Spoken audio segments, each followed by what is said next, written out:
Assalamualaikum warahmatullahi wabarakatuh. Perkenalkan, saya Siti Ridatunisa Basri dengan NIM 105841101224. Dan saya Nuranisha dengan NIM 105841102324.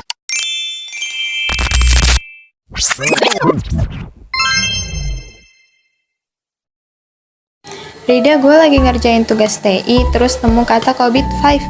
Jujur, otak gue langsung kayak error. Wajar, COVID-5 itu emang awalnya kelihatan kayak bahan bacaan buat yang insomnia.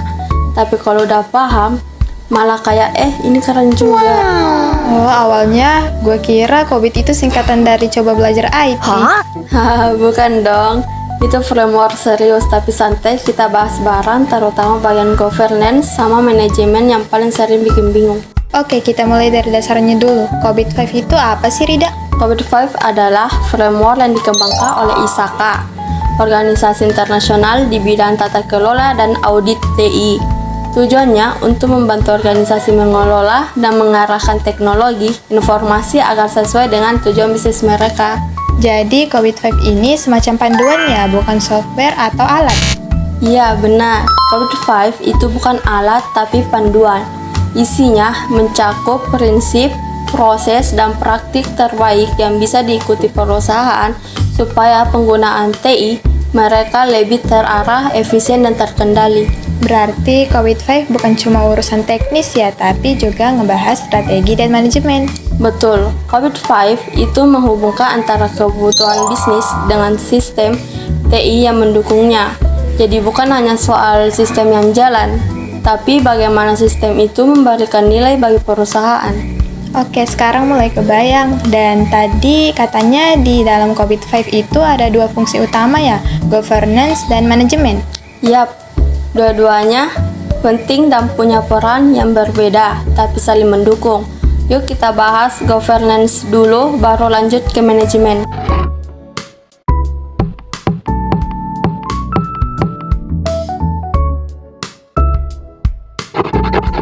Governance itu bagian yang mikirin strategi besar. Mereka kayak komandan yang mutusin arah, tujuan, sama ngontrol risiko. Jadi bukan yang nyolokin kabelan atau nge-setup wifi ya? Haha, enggak. Governance lebih ke mikir kita mau kemana nih, teknologi mau diarahkan kemana biar sesuai visi misi perusahaan. Di COVID-5 katanya ada 3 tugas utama mereka ya, apa tuh? Ya, namanya ADM, Evaluate, Direct, Monitor. Evaluate itu menilai kebutuhan dan situasi. Direct itu ngasih arahan dan kebijakan. Monitor itu ngecek apakah semua jalan sesuai rencana. Berarti mereka kayak CEO squad ya, mikirnya gede, nyuruh jalanin, terus nunggu laporan. Kurang lebih gitu. Governance itu mikir strategi, bukan eksekusi langsung.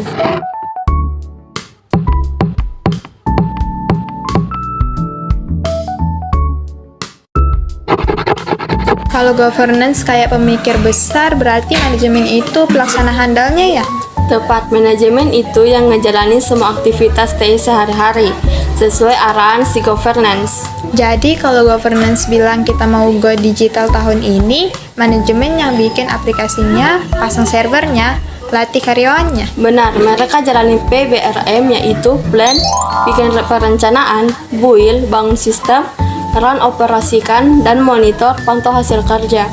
Wah, kerjanya lumayan berat juga ya, tapi jadi jembatan antar strategi dan kenyataan. Setuju, manajemen itu kayak koki dapur. Governance yang bilang kita mau masakan sehat, terus manajemen yang belanja, masak, dan plating. Jadi kesimpulannya, governance dan manajemen itu ibarat otak kanan dan otak kiri dalam mengatur TI. Governance nentuin arah dan aturan main. Manajemen ngejalanin aturan itu dan ngasilin produk atau jasa nyata.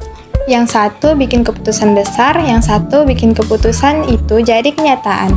Dan kalau mau TI di perusahaan jalan dengan baik, dua-duanya harus ngobrol dan jalan bareng.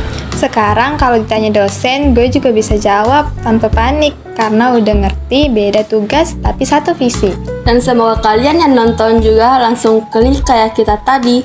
Thanks udah nonton, sampai jumpa, semangat belajar!